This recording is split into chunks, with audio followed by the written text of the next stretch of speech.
onto electricity.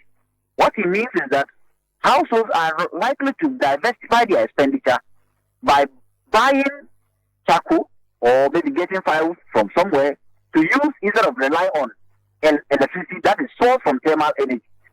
So more woods will be cut. And that is why I think that if we are implementing policy and we are careful about a policy, we need to simulate the policy, look at the effect of the policy on every aspect of our country before bringing it out. I think this was not thoroughly planned. Someone wanted revenue and think that the only source of revenue is to put a lot of taxes on energy without looking at its varied effects on the other sectors of the economy. So, Senna, these are the reasons why. And I must also add that, you see, as a country, we failed to understand what actually is wrong in the energy sector, our challenges in the energy sector.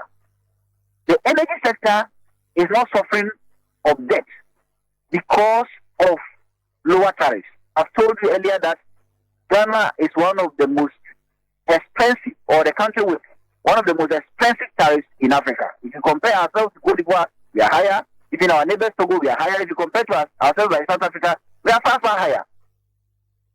Then we continue to think that increasing tariffs, whether through PRC or by introducing levies on the tariff build-up, will solve the problem.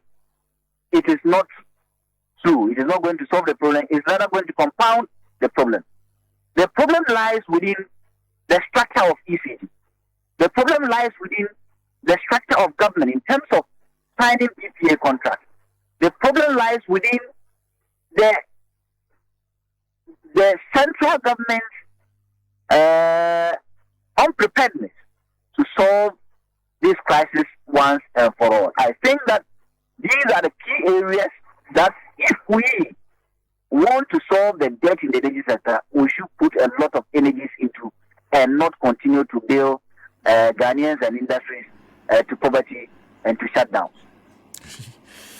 Very interesting. Having said all that, now, because now the response from the public has been largely to say this is a little too much, but government has been so silent on it. What can be done to push this towards a reversal? Is a reversal necessary for you? And what if they go ahead with it? I think reversing it will be one of the best decisions that government has taken so far. And I was telling someone at that time that I think now government has lost all avenues to mobilize funds. So any, excuse my language, very sorry, any silly idea that comes into the mind of government applies it. We all know that since the last quarter of 2022, there's been various increments on tariffs. And PRC comes out to tell us that these are the reasons when you take the weighted cost of gas, or what you call the WACOP, gas on the international market, prices have increased. Our city has depreciated. Inflation is this, inflation is that. In recent times, we observed that on the international market, natural gas or price of gas products have declined. One, we have seen a stable currency. Two, we have seen inflation which was 54 in 2022 or last quarter of 2022 to somewhere 23 or maybe I think between 23 and 26 in the last quarter of 2023. So the indicators within which or by which PRC will ask Ghanaians that we want to increase tariffs are not there. And for that matter, government thinks that bringing a VAT will solve the problem. But as I said, it is not going to solve the problem because I've given reasons why I think this is a bad policy or tax instrument and must be reversed. If you want revenue, I think that we need to manage ECG well. Senna, if you take ECG, for example, ECG loses almost 70% of the power produced in themselves. So imagine they give you 100 cities and you lose 70 cities.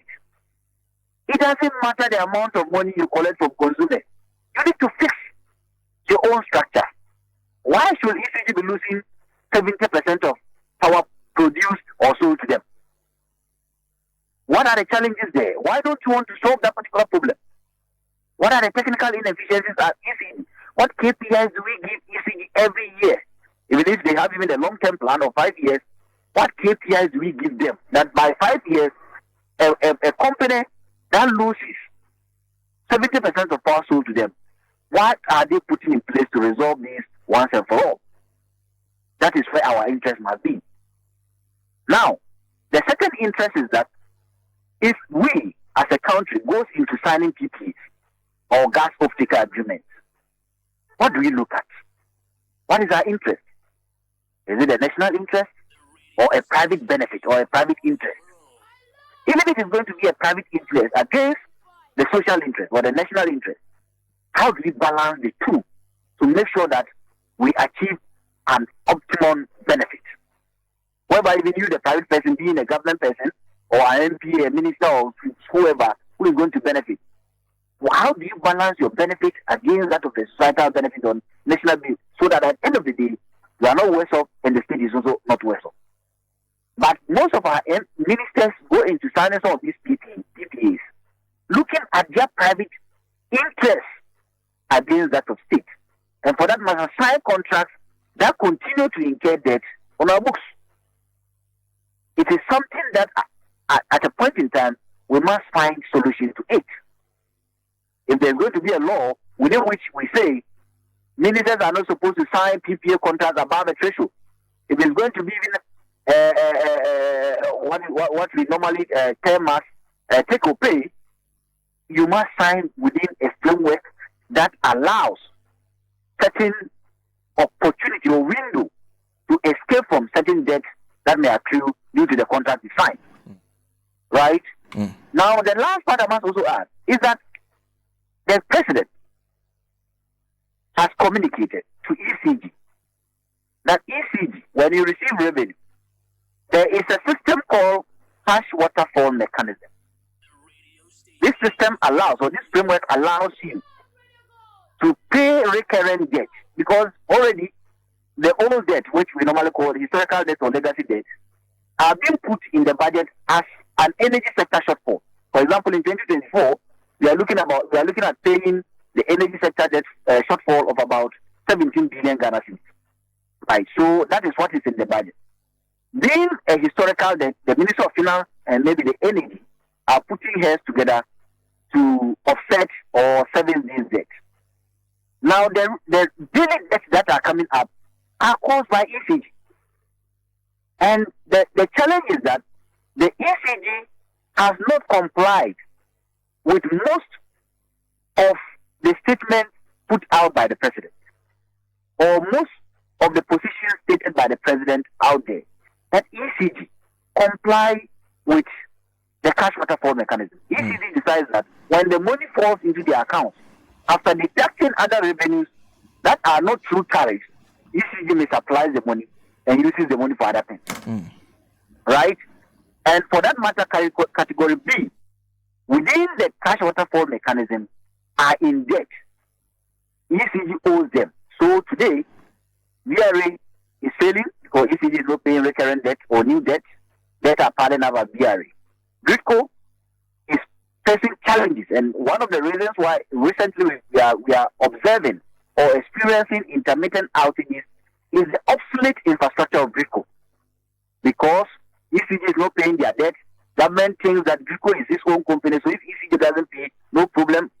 ECG is experiencing obsolete infrastructure.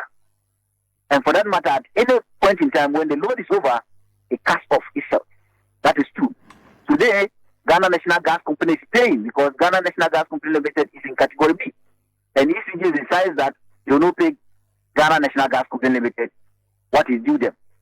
So most of the companies, GRIDCO is suffering, most of the companies that are state-owned within the category B, ECG is not paying them. But the surprising thing is that government has instructed through the president, maybe the vice president, nor the chief of staff, nor the executive secretary of the president himself has instructed ECG to pay.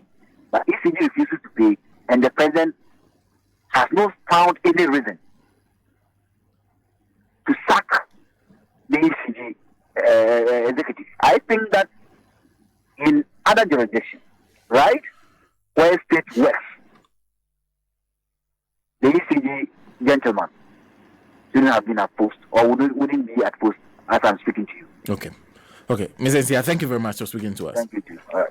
Yeah, Benjamin Nsiah is Executive Director, Center for Environmental and Sustainable Energy. And clearly, most of the things he talked about, there's no intention to deal with them.